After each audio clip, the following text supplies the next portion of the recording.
la Echilibru. Sunt gazda dumneavoastră, psiholog Elena Harbor, iar în ediția de astăzi vom vorbi despre neputință.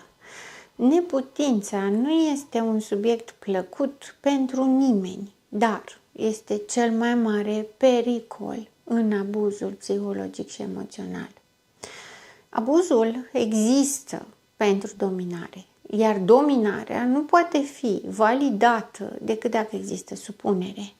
Nu există supunere într-o dezvoltare de sine armonioasă.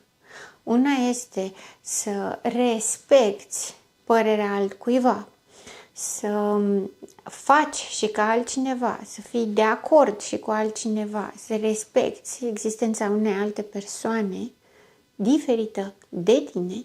Alta este supunerea. Supunerea presupune anulare. Anularea gândurilor, emoțiilor, dorințelor, așteptărilor. Și vorbesc despre anulare, nu despre punere în așteptare sau despre un compromis. Nu, este dispariția totală a lor. Nu poți să-ți asumi libertatea de a gândi și de a avea opinii concomitent cu supunerea. Nu se poate. Nu poți să simți că nu ești de acord cu ce face celălalt și să te supui, pentru că intervine contradicția, intervine frustrarea și nevoia internă de echilibru și de confort va reacționa și se va opune. Fie că ne decidem să fim supuși și cuminți și ascultători, obedienți, vom reuși pentru o perioadă. Pentru că supunerea, mai ales cea pe care o cere narcisicul, trebuie să fie totală, absolută. Adică trebuie să încetezi să existi ca persoană diferită de el. Trebuie să te prefaci că existi conform a ceea ce vrea el. Adică renunți complet la cine ești, la orice ai trăit vreodată, la toate experiențele tale de viață, la toate principiile, valorile și tot ce te caracterizează pe tine ca ființă conștientă de sine, renunți la toate și le îmbrățișezi doar pe ale lui. Dacă ar fi un model demn de urmat, poate ar fi o idee, deși în plan practic, realistic, nu poate fi implementată. Poți să anulezi un om, poți să distrugi un om în existența sa, să-l faci să nu mai existe, să-l faci să creadă că nu mai există. Poți să faci asta. Așa se naște narcisicul, în urma unui abuz. Unui abuz în care i s-a cerut să nu existe, ca să nu-și deranjeze părinții, să nu existe pentru că este imperfect, să nu existe pentru că umilește părintele că nu este extraordinar. Și atunci a creat acest personaj imaginar, extraordinar, ca să poată să existe. Dar ca să renunți la toate astea, chiar dacă încerci, pentru că multe dintre victime încearcă. Abuzul se referă la un comportament intenționat de a face rău, de a produce suferință. Narcisicul vrea ca partenerul sau partenera sa să sufere, pentru că el a suferit și vrea ca partenera sau partenerul să sufere ca să se întâlnească amândoi în suferință. Vrea să sufere și să-i fie frică de el, să-i fie frică ca să poată să-l asculte, ca să poată să fie submisivă și obedientă, să poată să renunțe la sine, că nimic din ce este nu e bine. Abuzul este intenționat. Nu se întâmplă, ți-am făcut rău fără să-mi dau seama, n-am știut că tu ești atât de sensibilă și vei suferi, e problema ta că ești așa sensibilă. Nu, astea sunt minciuni. Abuzul este intenționat și direcționat în mod clar, conștient. Nu există niciun dubiu în această privință. Trauma care se produce este despre impactul pe care îl are asupra persoanei, impactul devastator. Multe dintre victime, cum spuneam mai devreme, încearcă să renunțe la propriul set de la propriul sistem de valori, de principii, de tot ce le conduce ca persoane. Încearcă să renunțe de dragul narcisicului, de dragul relației, de dragul ideii narcisice de iubire absolută, fantastică, deosebită și extraordinară. Doar că nu reușesc, pentru că nu au cum să reușească. Unele dintre ele reușesc. Indiferent dacă reușește sau nu reușește, doza de suferință este la fel de mare. De aceea se produce traumă, pentru că impactul este devastator, destructurant, dezastruos. Vis-a-vis de cele voci care spun este o relație, nu e vina ta pentru că ai fost atât de devastată de relația asta, nu pot decât să sesizez tot narcisism. Pentru că dacă nu ai niciun pic de înțelegere sau de empatie față de persoanele care suferă, nu poți decât în narcisism să te încadrezi sau în orice altă patologie. Nu este puțin lucru și nu este ușor să încerci măcar să renunți la tine. Este foarte, foarte dureros și foarte șocant, foarte confuzant. Victima abuzului trăiește cu confuzie, ambiguitate, îndoială, incertitudine, foarte multă nesiguranță. Nesiguranță existențială, nu e nesiguranță că nu știe ce aduce ziua de mâine sau nu știe dacă va rămâne în această căsătorie sau nu. Este o nesiguranță privind propria sa viață, propria sa existență. Lucrurile astea prelungite pe o perioadă de termen lung provoacă frică și neputință. Neputința se învață. Încerc de foarte multe ori același lucru și nu produc nicio schimbare. Încerc mai multe lucruri de foarte multe ori și nu produc nicio schimbare.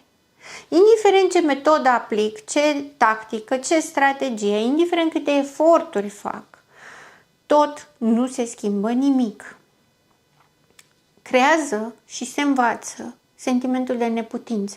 Degeaba fac. Orice aș face, nu se schimbă nimic. Orice aș încerca, nu ajung nicăieri. Și atunci renunță. Dar nu renunță la relație sau la abuz sau la traumă, ci renunță la sine, pentru că persoana a încercat, persoana n-a reușit. Asta este marea capcană a abuzului narcisic. De aceea tot timpul aduce acuzie, tot timpul spune e vina ta. Pe de o parte se deculpabilizează, nu mai e vina lui nimic și totul, el rămâne perfect și minunat.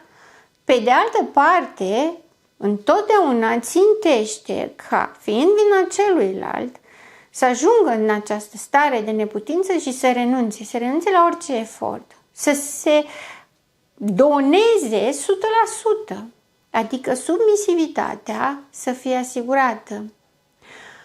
Mai mult decât atât, submisivitatea fiind asigurată, are și el asigurată dominanța și supremația. După cum știți, după ce obține chestia asta, nu-i mai convine. Pentru că nu de asta are nevoie. Are nevoie de un partener de luptă, are nevoie de un opozant care să-i demonstreze tot timpul că e mai bun. Nu are nevoie de un preș, n-are ce să facă cu un preș. Și îl aruncă la coșul de gunoi. Vedeți, totul este despre luptă, lupta de supremație, lupta de putere. Cine e mai puternic supraviețuiește, restul mor.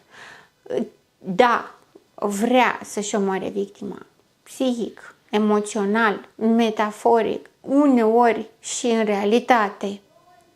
Dar asta este intenția clară, conștientizată, determinată. Desigur că nu o să o scoată pe gură vreodată, pentru că fantezia narcisică spune că el este un om bun. Deci nu, dacă vrei să omori pe cineva, nu mai poți fi un om bun, nu? Dar asta nu exclude faptul că în mintea sa și în sufletul său își dorește asta. Își dorește anihilarea victimei, din toate punctele de vedere. Victima învață neputința. Neputința este foarte greu de dus, pentru că neputința te anulează și nu mai poți fi, nu mai poți gândi, nu mai poți simți, nu mai poți face. Victimele învață să nu-și mai dorească nimic, învață să nu mai gândească pe cont propriu, învață să ceară tot timpul validare și tot timpul să le spună dacă e bine sau nu e bine ce au făcut. Învață că nu merită, învață că nu există decât să producă suferință, învață că tot ceea ce fac nu e bine, tot ceea ce fac este greșit și că nu au nicio șansă. Mentalitatea victimei, setul mental al victimei se creează odată cu trauma, odată cu abuzul. Ajunge să fie anxioasă, negativistă, să nu vadă nicio șansă de viitor, niciun ajutor posibil nicăieri, nicio speranță nicăieri, se simte blocată, nu poate să facă nimic. Este agitată, neîncrezătoare, tot timpul speriată, tot timpul în dinamism, încercând să facă ceva și tot timpul nu merge. Este anxioasă, este instabilă, este nesigură, este hipervigilentă și hiperprecaută, are tot timpul grijă ce zice, tot timpul grijă ce face, dar de cele mai multe ori renunță. Și când învață să renunțe la sine, renunță la tot. Încearcă, face mici tentative de a face lucruri, dar se oprește și spune nu o să-mi iasă, nu o să fie bine. Este teama de eșec, cum o cunoaște toată lumea. Iar teama de eșec vine întotdeauna cu teama de succes. Chiar dacă face pași mici, când este aproape să-și atingă obiectivele, renunță total, numai de teama de a nu avea succes, pentru că nu știe ce să facă cu asta. Pentru că succesul nu-l merită și nu are dreptul la el, pentru că așa i s-a spus în timpul abuzului. Vorbim despre narcisic, dar vorbim despre părinți, vorbim despre parteneri de cuplu, vorbim despre vieți de copii distruși, care după aceea ne întrebăm de ce dezvoltă patologie, ne întrebăm de ce fac bullying, de ce sunt răi, de ce nu ascultă, de ce sunt opozanți și fac prostii, pentru că trebuie să scape de abuz într-un fel sau altul.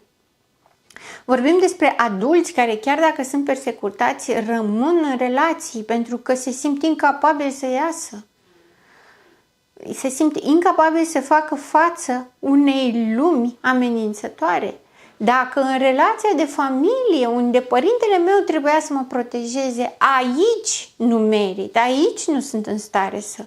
N-am nicio șansă afară. Își pierd încrederea în lume, în viață, în ceilalți, dar mai ales în sine.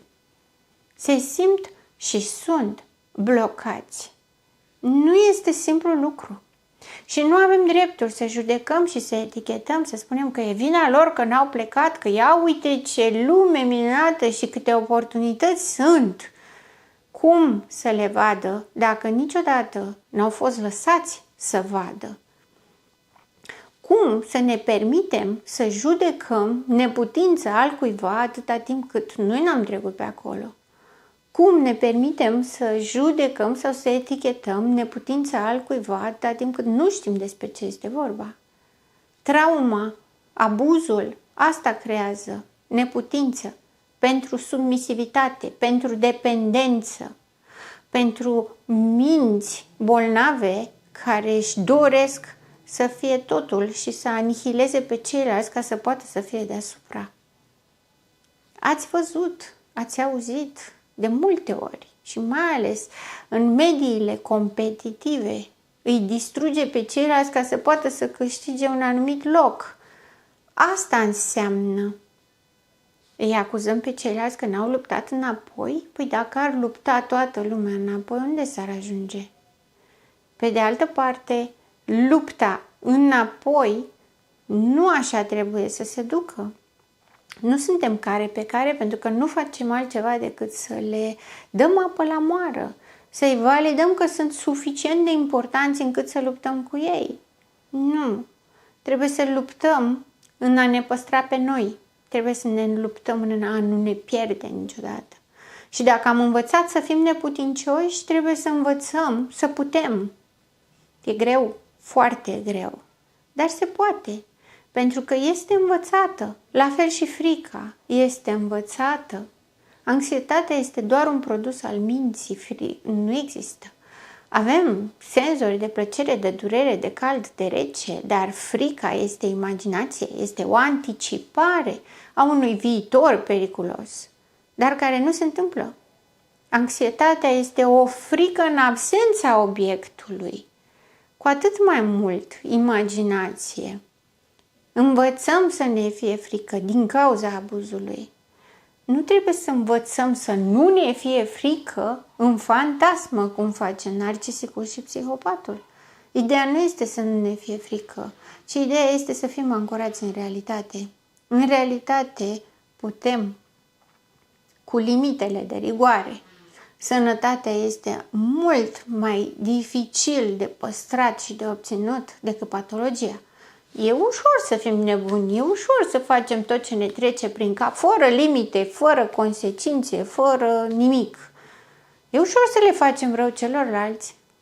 E ușor să stăm undeva în scaunele noastre de acasă și să ne dăm cu părerea despre ceilalți, dacă au făcut sau nu au făcut bine. Pe de altă parte, dacă stăm și ne dăm cu părerea, nu suntem cu nimic mai buni și nici măcar avizați să o facem, atâta timp cât nu avem toate informațiile pentru asta. Iar persoanele care se simt neputincioase au nevoie să poată și să acționeze. Dacă nu ne comportăm altfel decât abuzatorii lor, nici nu o să obținem nimic și nu avem dreptul să ne plângem de asta. Pentru că dacă vrem o schimbare undeva, noi toți trebuie să facem ceva în acest sens. Avem toți responsabilitate. Inclusiv dacă știm despre un abuz că se produce sau nu, avem posibilitatea și avem responsabilitatea să-l oprim. Sau cel puțin să încercăm. Așa că dacă putem să învățăm neputința, putem să învățăm și echilibrul. Sunt gazda dumneavoastră, psiholog Elena Harbur, și până data viitoare, rămâneți în echilibru.